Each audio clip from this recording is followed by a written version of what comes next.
Hi, I'm Chris Harris, and welcome to another episode of Believe in We the People. So, voter suppression, why does it matter?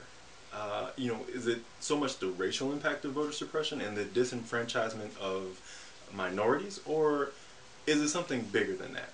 And I would pose that it actually is something bigger than that because Republicans, in the efforts that they've made at voter suppression, have done it for a very specific reason. And that reason is not just to disenfranchise black people, though that just happens to be what occurred. The reason is a power grab. The reason is to win.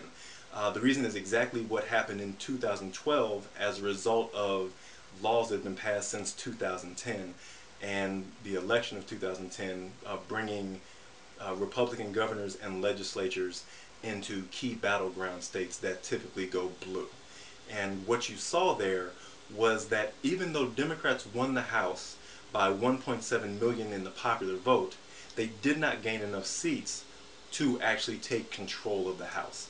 That was kind of the shining moment for Republicans in the 2012 election, and it's one that they've quietly kind of sought to expand on. They've labeled it red mapping. And what that is taking that gerrymandering and attempting to apply it to the presidential election. And the way they do that is in those key battleground states. So you're talking about Ohio, Michigan, Pennsylvania, Wisconsin, Florida, and Virginia. What they've done is they've proposed these ideas of awarding electoral votes for the presidency based on the congressional map.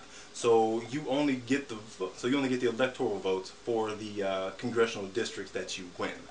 Now, what's key about that is that it in no way reflects the popular vote, just as you saw in the House, and it completely obliterates the idea of one man, one vote, that very basis of our Constitution.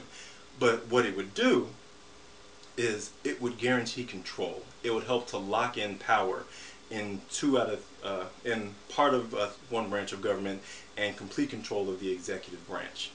Now, fortunately, since the story has come to light, and this is something Rachel Maddow's done a lot of work on, the Chicago Tribune was actually, I believe, the first place that broke the story, and it is starting to get national attraction. A lot of states have backed away from it.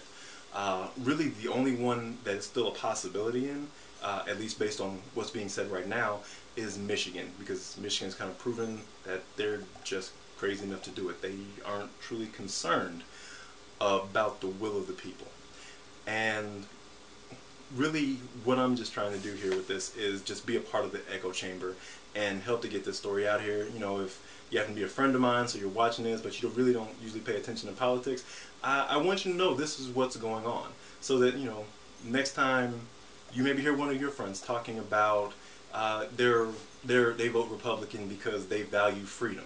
Well, this is a direct attempt to take that freedom away, and regardless of how you try to characterize it, that's the impact. That's what's happening. It's a power grab, plain and simple. And I would just ask you to pass that message on. If you happen to know anyone that lives in Michigan, maybe send them the link. I'd really appreciate it. I'll put the link to Rachel Maddow's work on it on my Facebook site as well. And hopefully we can really get that movement and get this backed out of, instead of just 5 of the 6 states, all 6 of the states, because this is a really fundamental issue, because it tears at the core values that we have in our Constitution.